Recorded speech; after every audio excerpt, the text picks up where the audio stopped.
तो आज मैं आपको एक अनोखी रहस्यमय कहानी सुनाऊंगा। अगर आप चैनल पर नए हैं तो अभी सब्सक्राइब कर ले, क्योंकि यह मेरा दूसरा नया चैनल है। तथा कहानी पूरा देखे, अंत में एक अनोखा रहस्य छुपा है। धन्यवाद। तो सुनिए। प्राचीन काल में जहाँ धन के देवता कुबेर का निवास था, वहाँ एक भव्य धन लोक था। इस लोक में सोना, चांदी और रत्नों के ढेर लगे रहते थे। कुबेर जी को हमेशा ये चिंता रहती थी कि उनके लोक के निवासी केवल भौतिक धन को ही महत्व देते हैं, जबकि धर्मशास्त्रों में संतोष को सबसे बड़ा धन बताया गया है। कुबेर जी ने इस समस्या का समाधान करने के लिए हर वर्ष कार्तिक कृष्ण त्रयोदशी यानी धनतेरस के दिन एक विशेष संतोष धन की परीक्षा आयोजित करने का निर्णय लिया। इस वर्ष परीक्षा में दो मुख्य प्रतियोगी थे। तारांकन व्यवसाय विक्रम, एक अत्यंत धनी व्यापारी जिसने पिछले वर्ष अपनी तिजोरी को 13 गुना बढ़ाने का संकल्प लिया था। वह हर चीज को धन से तौलता था। तारांकन चित्रकार चंदन, एक निर्धन कलाकार जो अपनी कला में मगन रहता था। वह अपनी झोपड़ी में शांति से रहता और प्रकृति की सुंदरता को ही सबसे बड़ा धन मानता था। धनतेरस की सुबह कुबेर जी ने दोनों को बुलाया और उन्हें एक एक अत्यंत साधारण मिट्टी का घड़ा दिया। कुबेर जी ने कहा, ये घड़ा तुम दोनों के लिए आज की परीक्षा का प्रतीक है। तुम इसे लेकर मृत्यु लोक जाओ। सूर्यास्त तक तुम इस घड़े में जो सबसे मूल्यवान वस्तु भर कर लाओगे, वही तुम्हारा संतोष धन होगा और वही तुम्हें मेरे लोक में स्थान दिलाएगा। व्यवसाय विक्रम ने सोचा, सबसे मूल्यवान वस्तु तो सोना, मोती या हीरे ही हो सकते हैं। वह तुरंत अपने सेवकों के साथ नगर की ओर भागा। उसने 13 बड़े बड़े व्यापारियों को अपनी धन शक्ति का प्रदर्शन किया, उनसे रिश्वत ली और सबसे महंगे रत्न तथा आभूषण घड़े में भर दिए। घड़ा इतना भारी हो गया कि उसे उठाना मुश्किल था, पर विक्रम संतुष्ट था कि उसका घड़ा भौतिक धन से भरा है। दूसरी ओर चित्रकार चंदन ने सोचा, एक घड़ा क्या भर सकता है। मेरे लिए तो प्रकृति की हर वस्तु मूल्यवान है। वो एक नदी किनारे बैठा। उसे प्यास लगी तो उसने नदी से अंजुली भर पानी पिया। उसे लगा, स्वच्छ जल ही जीवन का अमृत है। उसने थोड़ा सा निर्मल जल घड़े में भर लिया। फिर वह एक गरीब वृद्धा के पास पहुंचा जो ठंड से कांप रही थी। चंदन ने अपनी चादर फाड़कर उसे ओढ़ने के लिए दी। वृद्धा के चेहरे पर जो शांति और आशीष आई, चंदन को लगा, दूसरों की सहायता से मिला सुख ही सबसे बड़ा धन है। उसने उस आशीर्वाद की एक छोटी सी प्रतिज्ञा संकल्प घड़े में रख दी। थोड़ा आगे जाने पर उसे एक प्यासा हिरण मिला। चंदन ने घड़े का थोड़ा सा पानी उसे पिलाया। हिरण ने कृतज्ञता से उसकी ओर देखा। चंदन को महसूस हुआ, एक बेजुबान का प्रेम ही असली संतोष है। उसने उस प्रेम की भावना को अपने हृदय में रखा और एक सूखे हुए फूल की 13 पंखुड़ियां घड़े में डाल दी, जो उसे जीवन के नवीनी रण का प्रतीक लगी। शाम को दोनों प्रतियोगी कुबेर जी के सामने हाजिर हुए। व्यवसाय विक्रम ने गर्व से कहा, हे देव, देखिए, मैंने अपने घड़े को 13 तरह के सबसे महंगे रत्नों से भरा है। इसका मूल्य अकल्पनीय है। कुबेर जी ने घड़े को छुआ। स्पर्श करते ही सारे रत्न कोयले में बदल गए और घड़ा टूट गया। फिर चित्रकार चंदन आया। उसका घड़ा लगभग खाली था। उसमें केवल थोड़ा सा निर्मल जल, सूखी पंखुड़ियां और एक छोटा सा कागज का संकल्प था।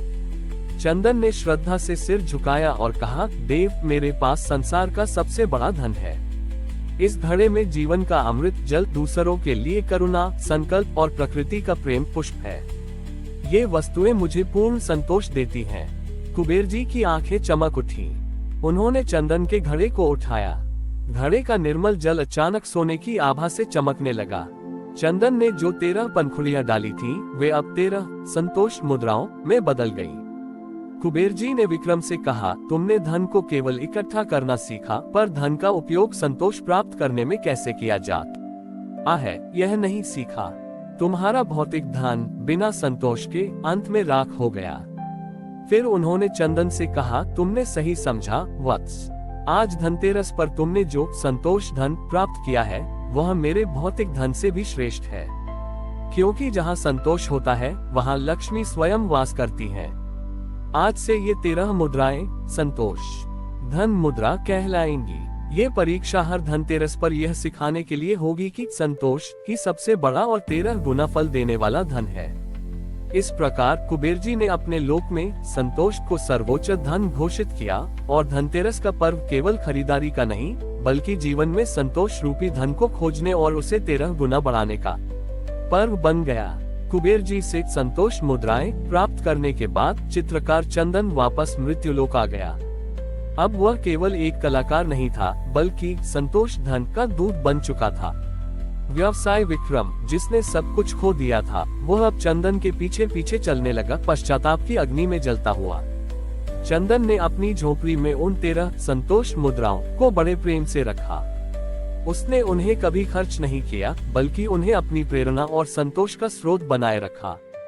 कुछ वर्ष बाद आरोग्य ग्राम और समृद्धि नगर के बीच एक बड़ा सूखा पड़ गया। अनाज और पानी की भारी कमी हो गई। लोगों में हताशा थी। समृद्धि नगर के सेठों की तिजोरियां सोने से भरी थीं, पर सोना खाया या पिया नहीं जा सकता था। चारों ओर दुख और हाहाकार मच गया। व्यवसाय विक्रम, जो अब चंदन का शिष्य बन चुका था, एक दिन रोते हुए चंदन के पास आया। उसने कहा, गुरुवर, मेरे पास बहुत भौतिक धन था, पर अब वह किसी काम का नहीं। लोग भूख से मर रहे हैं। क्या आपकी संतोष मुद्रा इस संकट को दूर कर सकती है? चंदन शांत रहा। उसने कहा, विक्रम, संतोष धन किसी जादू से अनाज नहीं पैदा करता। ये केवल ज्ञान और सेवा की भावना को प्रेरित करता है। हम इस धन का उपयोग करके लोगों को आशा और श्रम का पाठ पढ़ा सकते हैं। अगले दिन धनतेरस का पर्व था। चंदन ने अपनी 13 संतोष मुद्राएं निकाली। उसने गांव के लोगों को इकट्ठा किया और कहा, मेरे पास धन का देवता कुबेर द्वारा दी गई ये 13 संतोष मुद्राएं हैं। मैं इन मुद्राओं को केवल एक ही शर्त पर एक एक करके उन लोगों को दान दूंगा जो आज के दिन तारांकन अपने पास जो भी थोड़ा सा अन्न बचा है उसे किसी भूखे के साथ बांटेंगे। ये करुणा का संतोष है। तारांकन अपने खेतों में जहाँ सूखा है वहीं श्रम करके आशा का बीज बोएंगे। ये श्रम का संतोष है। तारांकन और इस संकट में भी परमात्मा पर विश्वास रखेंगे। ये श्रद्धा का संतोष है। सबसे पहले चंदन ने एक वृद्धा को पहली मुद्रा दी, जिसने अपना अंतिम मुट्ठी भर आटा एक बच्चे को खिला दिया था। फिर उसने एक किसान को दूसरी मुद्रा दी, जो सूखे खेत में पसीना बहा रहा था। जब चंदन ने 13वीं मुद्रा एक ऐसे व्यक्ति को दी जिसने संकट में भी गांव वालों को हंसाकर और एकजुट रखकर मनोबल का संतोष फैलाया था, तभी चमत्कार हुआ। जैसे ही 13वीं मुद्रा दी गई, आकाश में घने बादल छा गए। कुबेर जी स्वयं प्रकट हुए। कुबेर जी ने मुस्कुराते हुए कहा, चंदन, तुमने मेरी परीक्षा को पूर्ण किया है। भौतिक धन का महत्व तभी है जब वो 13 गुना शुभ कर्मों को जन्म दे। तुम्हारी संतोष मुद्राएं केवल धातु नहीं थी, बल्कि 13 प्रकार के उच्च मानवीय मूल्यों का प्रतीक थी। तुमने अपने संतोष धन का उपयोग करके लोगों में सेवा, करुणा, श्रम और आशा का संचार किया है। कुबेर जी ने घोषणा की, आज से धनतेरस पर संतोष मुद्रा की यह परंपरा शुरू होती है।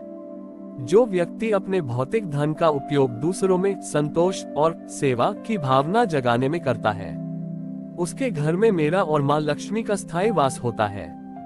इसके तुरंत बाद घनघोर वर्षा हुई। सूखा समाप्त हुआ। लोगों ने महसूस किया कि उनके पास जो थोड़ा बहुत अन्न था, उसे बांटने से वह कम नहीं हुआ, बल्कि सबके पेट भर गए। लोगों ने सीखा कि संतोष से दिया गया एक कण भी असंतोष से जमा किए गए 13 ढेर से अधिक मूल्यवान होता है।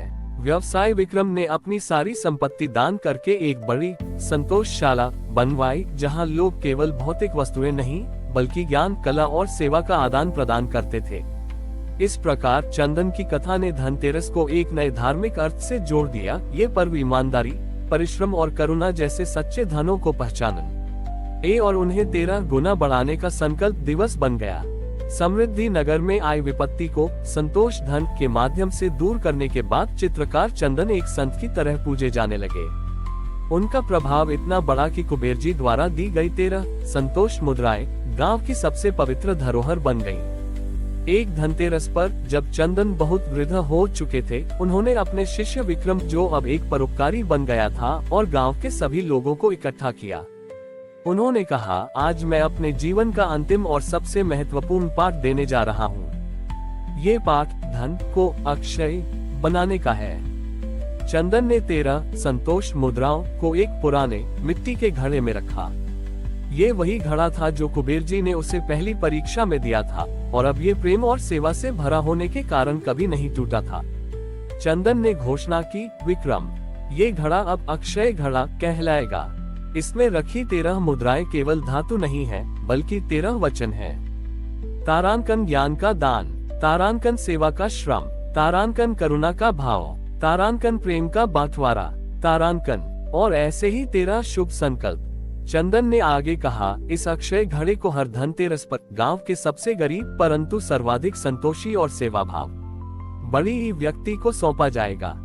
ये धनतेरस पर कोई नई वस्तु खरीदने का नहीं, बल्कि अपने भीतर संतोष और सेवा का संकल्प खरीदने का पर्व है। उन्होंने विक्रम को घड़ा सौंपते हुए कहा, विक्रम, तुम्हारी परीक्षा अभी समाप्त नहीं हुई है।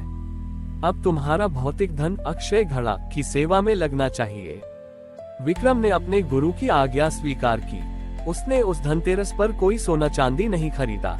इसके बजाय उसने अपनी सारी जमा पूंजी लगाकर गांव के हर घर में एक शुभ संकल्प पात्र वितरित करवाया। ये मिट्टी के छोटे घड़े थे, जिनमें लोग हर दिन अपनी कमाई का एक छोटा सा हिस्सा या किसी शुभ कार्य का संकल्प संतोष धन के रूप में डालते थे। अगले धनतेरस पर विक्रम ने सबसे पहले एक दृष्टिहीन कारीगर को अक्षय घड़ा सौंपा, जिसने कभी भी अपनी गरीबी या लाचारी का रोना नहीं रोया, बल्कि अपनी कला से दूसरों को खुशी दी। इस नई परंपरा के कारण पूरे क्षेत्र में एक अद्भुत बदलाव आया। तारांकन लोग अब धनतेरस पर दिखावे की खरीदारी करने के बजाय अपने पड़ोसी के लिए कुछ उपयोगी खरीदने लगे। तारांकन विक्रम द्वारा वितरित किए गए शुभ संकल्प पात्रों में जमा धन का उपयोग अब गांव की शिक्षा और स्वास्थ्य के लिए किया जाने लगा। तारांकन हर परिवार ने सीखा कि भौतिक धन को जमा करने से वह घटता है, पर संतोष धन को दान करने से वह 13 गुना बढ़ता है। कुछ वर्षों बाद जब चित्रकार चंदन ने शरीर छोड़ा, तब तक ये परंपरा पूरे देश में फैल चुकी थी। लोग धनतेरस पर अक्षय घड़ा की कथा सुनाते और अपने भीतर संतोष मुद्रा के 13 गुणों को धारण करने का संकल्प लेते। कुबेर जी ने स्वर्ग से इस दृश्य को देखकर माता लक्ष्मी से कहा, देवी, आज मुझे ज्ञात हुआ कि मेरा धन लोक अधूरा था। अब संतोष धन ही हमारा सबसे बड़ा खजाना है। जिस घर में ये ज्ञान होता है कि धन केवल विलासिता के लिए नहीं, बल्कि सेवा और संतोष के विस्तार के लिए है, वहां आपकी कृपा स्वयं ही अक्षय हो जाती है। और इस प्रकार धनतेरस का वास्तविक अर्थ स्थापित हुआ। ये धन के 13 गुणों संतोष, सेवा, करुणा, ज्ञान आदि को जीवन में रचना तेरस का अपभ्रंश का पर्व है, जिससे जीवन में सुख और समृद्धि का अक्षय स्रोत खुल जाता है। हमारी और भी आध्यात्मिक एवं अनोखी कहानियां देखने के लिए हमारे चैनल पर जाएं तथा धार्मिक एवं पौराणिक अनोखी कहानियां हमारे चैनल पर है। कृपया जाके देखें तथा हमारे चैनल को सब्सक्राइब करके रखें और वीडियो लाइक जरूर करें। धन्यवाद।